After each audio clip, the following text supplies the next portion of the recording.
तो आज के वीडियो का टॉपिक क्या है? Stokes theorem. स्टोक्स थ्योरम पढ़ने से पहले हमें कर्ल के बारे में आना चाहिए। तो इसके लिए हम पहले एक एग्जांपल के लिए लेते हैं कि let A B A non zero vector. हमारे पास एक वेक्टर ए है जो कि नॉन ज़ीरो, उसका मैग्नीट्यूड ज़ीरो नहीं है। इससे प्रीवियस वीडियो में हम लोग डाइवर्जेंस थ्योरम के बारे में इन डिटेल एक्सप्लेनेशन ले चुके हैं। तो जिनको भी अगर पढ़ना हो डाइवर्जेंस थ्योरम वो जाकर वहाँ पढ़ सकते हैं। अब देखो कर्ल क्या होता है ना कि अगर किसी भी वेक्टर का अगर हम क्रॉस प्रोडक्ट निकालें अगर हम किसी वेक्टर का क्रॉस प्रोडक्ट निकालें किसके साथ? डेल ऑपरेटर के साथ, तो वो होता है कर्ल।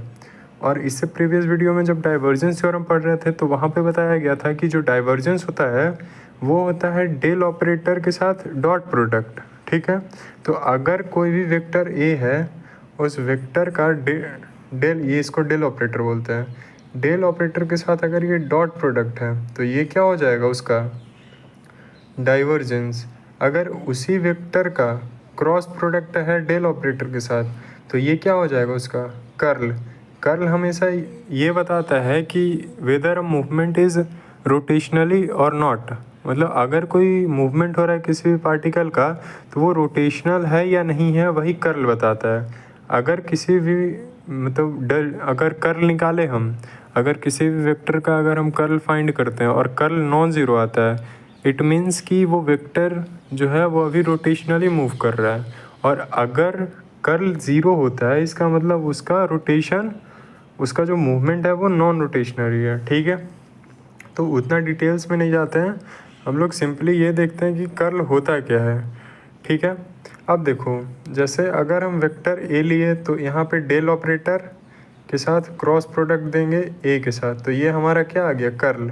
और इसका रिज़ल्ट हमेशा वेक्टर होता है और डाइवर्जेंस का रिज़ल्ट हमेशा स्केलर होता है। अब इतना तो हम लोग बेसिक्स पता होना चाहिए स्टोक्स थ्योरम पढ़ने से पहले। अब एक्चुअली में स्टोक्स थ्योरम होता क्या है वो देखते हैं। तो स्टोक्स थ्योरम पढ़ने के लिए हमको इसका स्टेटमेंट पता होना चाहिए।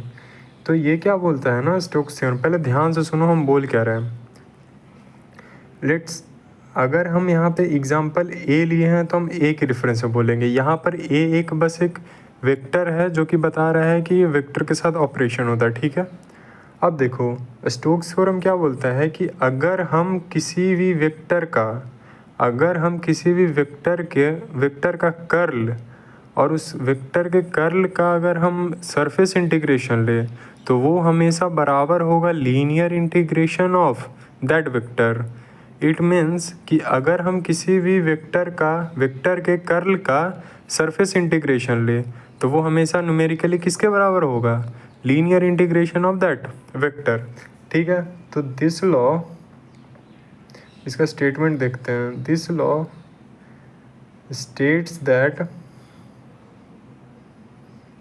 The surface integration of curl of any vector, किसी भी वेक्टर का, is numerically equal to the linear integration of उसी सेम वेक्टर का। ऐसा नहीं कि हम वेक्टर चेंज कर देंगे, सेम वेक्टर के कर्ल का अगर हम सरफेस इंटीग्रेशन लेते हैं तो वो हमेशा बराबर होगा किसके? उसके लीनियर इंटीग्रेशन का। कर्ल का सरफेस इंटीग्रेशन और वेक्टर का लीनियर इंटीग्रेशन आपस में इक्वल होगा। और इस स्टेटमेंट को हम लोग कहाँ से पढ़े? स्टोक्स थ्योरम से। तो इसका अगर हम मैथमेटिकल एक्सप्रेशन डिराइव करें, तो वो ऐसे होगा, surface integration of curl of any vector, यहाँ पे एनी वेक्टर ए से डिनोट हो रहा है और सरफेस इंटीग्रेशन है तो डी ए मतलब एरिया। ठीक है, एरिया का डिफरेंशिएटेड पार्ट, वो किसके बराबर होगा? Linear integration of that same vector. ठीक है, यहाँ पे एल से लेंथ, तो यही हमारा क्या हो गया? ये हमारा हो गया स्टोक्स थ्योरम का मैथमेटिकल एक्सप्रेशन। इसको एक तरह से और डिनोट कर सकते हैं, यहाँ पे सरफेस इंटीग्रेशन ऑफ